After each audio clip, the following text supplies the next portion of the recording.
नमस्कार and I welcome you to Mathrubhumi. सोचिए, भारत के प्रधानमंत्री नरेंद्र मोदी सोशल मीडिया पर युवाओं को संबोधित करते हुए एक वीडियो पोस्ट करते हैं। वीडियो में प्रधानमंत्री पेपर लीक के खिलाफ सख्त कार्रवाई की बात करते हैं। वीडियो वायरल होता है, लेकिन कुछ घंटों बाद अचानक फेसबुक पर वही वीडियो दिखाई देना बंद हो जाता है और स्क्रीन पर मैसेज आता है कि यह कंटेंट भारत में उपलब्ध नहीं है। अब सवाल उठता है कि आखिर प्रधानमंत्री का वीडियो फेसबुक ने हटाया क्यों? क्या यह सिर्फ एक तकनीकी गलती थी या फिर सोशल मीडिया प्लेटफॉर्म के एल्गोरिदम और कंटेंट मॉडरेशन पर बड़ा सवाल खड़ा हो गया है? और सबसे दिलचस्प बात, कुछ दिनों बाद मेटा ने भारत सरकार के सामने इस मामले में सफाई दी और फिर मेटा को माफी भी मांगनी पड़ी।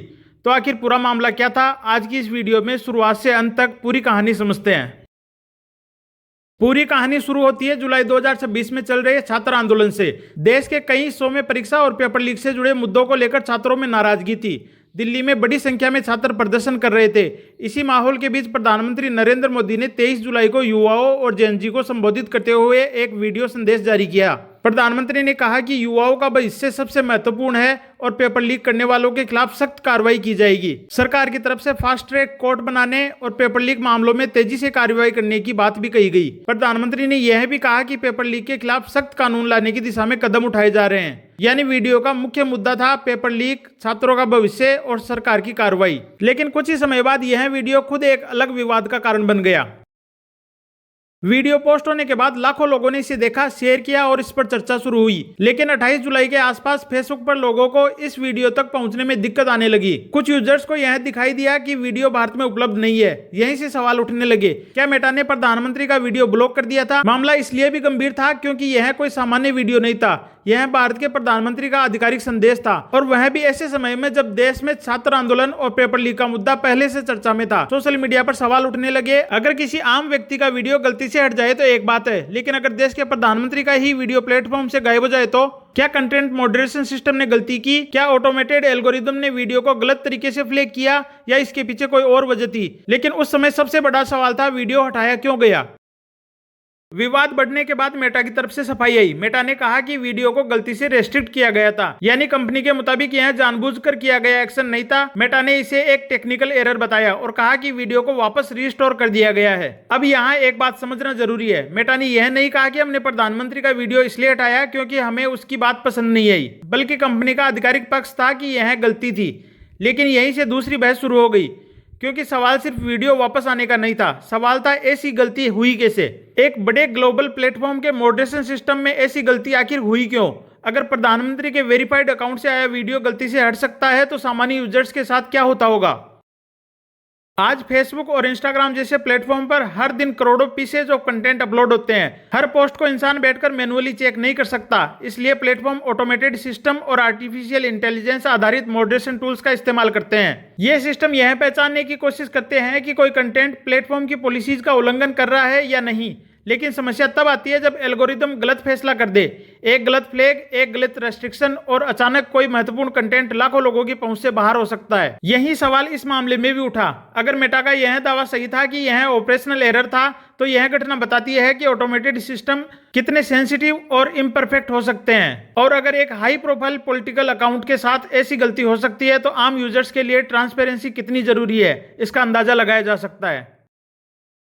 क्योंकि यह घटना एक बेहद संवेदनशील राजनीतिक माहौल में हुई है। एक तरफ छात्र पेपर लीक और परीक्षा व्यवस्था को लेकर प्रदर्शन कर रहे थे, दूसरी तरफ प्रधानमंत्री सीधे युवाओं को संबोधित कर रहे थे, और उसी समय उनका वीडियो सोशल मीडिया प्लेटफॉर्म पर रेस्ट्रिक्ट हो गया। यह इसलिए भी महत्वपूर्ण है कि मान लीजिए किसी मांग को लेकर देश भर में प्रदर्शन हो रहे हैं और यह प्रदर्शन उग्र रूप ले रहे हैं, और उसी समय सरकार फैसला करती है कि जनता की मांग को मान लिया जाना चाहिए। तो सरकार जनता को कैसे बताएगी कि हमने आपकी मांग मान ली है? मीडिया से, सोशल मीडिया से, या अन्य किसी और माध्यम से? लेकिन अगर उसी समय सरकार जो भी पोस्ट सोशल मीडिया पर डाले उसे सोशल मीडिया प्लेटफॉर्म से कुछ घंटों के लिए हटा दिया जाए, तो कितना जान माल का नुकसान हो सकता है, इसका अंदाजा भी नहीं लगाया जा सकता।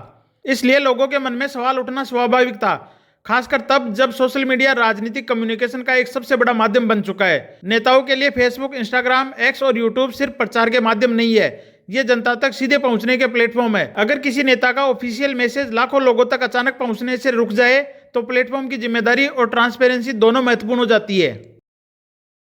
मेटा की सफाई के बावजूद भारत सरकार ने मामले को हल्के में नहीं लिया। Ministry of electronics and information technology यानी मेटी ने मेटा के ग्लोबल पब्लिक पॉलिसी हेड को जवाब देने के लिए बुलाया।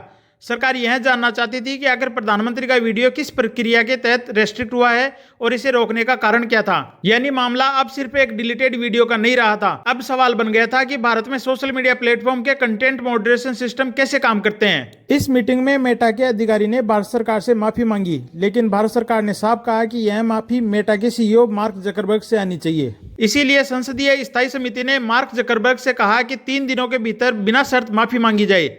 समिति ने चेतावनी भी दी कि ऐसा नहीं करने पर मेटा की आईटी एक्ट के तहत सेफ हार्बर सुरक्षा पर कार्रवाई की जा सकती है, यानी मेटा से सेफ हार्बर छीना जा सकता है। अब जानते हैं सेफ हार्बर होता क्या है। इसे एक उदाहरण से समझते हैं। मान लीजिए कोई यूजर फेसबुक पर गैरकानूनी या गलत कंटेंट डालता है, तो उसके लिए फेसबुक को जिम्मेदार नहीं ठहराया जाकर केवल यूजर के खिलाफ ही कार्रवाई की जाती है। लेकिन अगर फेसबुक का सेफ हार्बर छीन लिया जाता है तो फिर उस गलत या गैरकानूनी कंटेंट के लिए डायरेक्ट फेसबुक को जिम्मेदार ठहराया जा सकता है। मेटा के chief global affairs officer Joel Kaplan ने भारत के आईटी मंत्री अश्विनी वैष्णव से मुलाकात की। इसके बाद कापलन ने कहा कि उन्होंने प्रधानमंत्री मोदी की पोस्ट को रेस्ट्रिक्ट करने की गलती के लिए मेटा की ओर से माफी मांगी है, लेकिन संसदीय समिति ने इस माफी को पर्याप्त नहीं माना और मेटा सीईओ मार्क जकरबर्ग से व्यक्तिगत रूप से माफी मांगने को कहा। इसके बाद मेटा के सीईओ मार्क जकरबर्ग ने भारतीय अधिकारियों के सामने मेटा के प्लेटफॉर्म पर child sexual abuse material, deepfake content और ऑपरेशनल एरर्स के लिए माफी मांगी।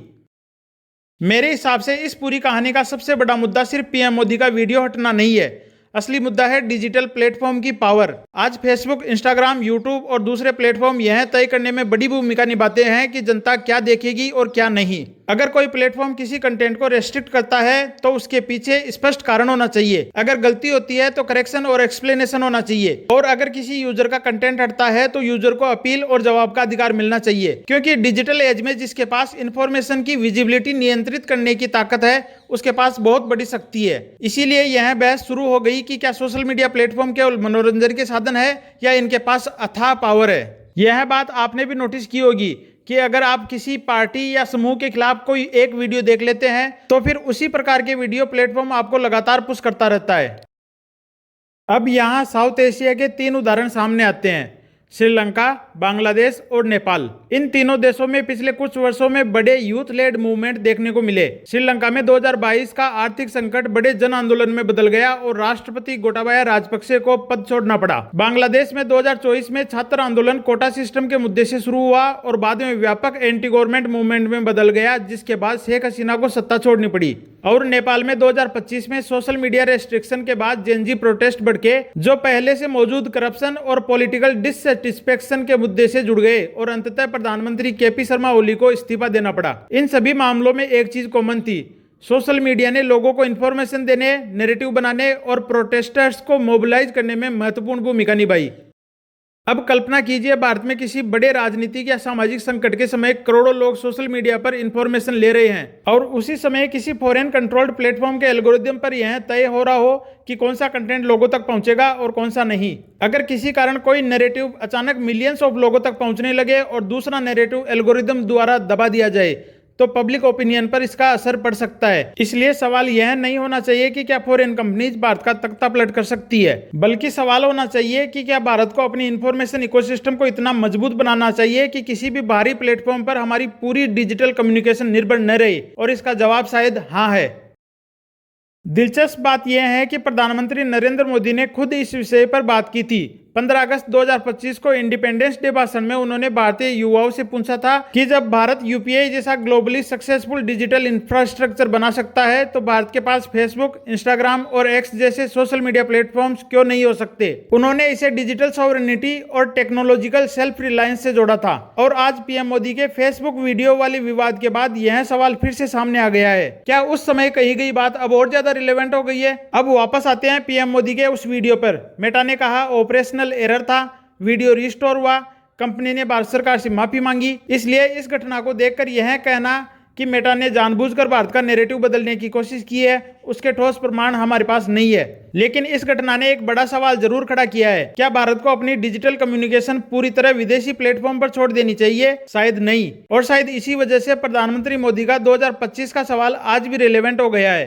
कि जब भारत यूपीआई बना सकता है, दुनिया की बड़ी डिजिटल इकोनॉमिक्स में जगह बना सकता है, तो भारत का अपना सोशल मीडिया इकोसिस्टम क्यों नहीं हो सकता? क्योंकि भविष्य में जिस देश के पास अपनी टेक्नोलॉजी होगी, उसके पास अपनी डिजिटल सॉवरेनिटी भी होगी। और जिस देश का इंफॉर्मेशन इंफ्रास्ट्रक्चर दूसरों के हाथ में होगा, उसे हमेशा यह सवाल परेशान करेगा कि नैरेटिव किसके कंट्रोल में है। आप क्या सोचते हैं? क्या भारत को फेसबुक, इंस्टाग्राम और एक्स का एक मजबूत भारतीय विकल्प बनाना चाहिए, या कंपटीशन और इनोवेशन के लिए ग्लोबल प्लेटफॉर्म पर ही निर्भर रहना बेहतर है? और अंत में आप लोगों से एक विनम्र अपील।